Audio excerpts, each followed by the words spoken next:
என்றார் திருவள்ளுவர்.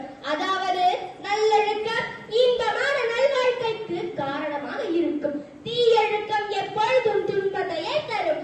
நன்றி என்ற வார்த்தைக்கு நன்மை என்ற பொருளும் உண்டு.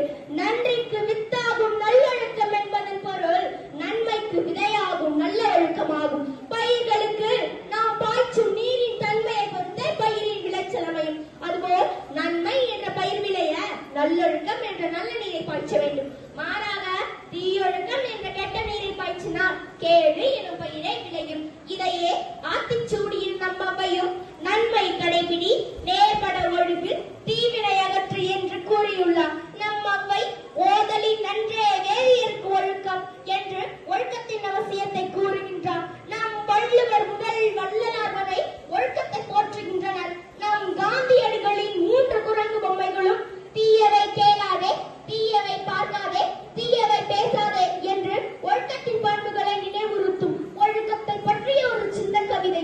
ஒழுக்கமே உயிர், ஒழுக்கமே உண்மை செல்வம். ஒழுக்கம் என்றவர்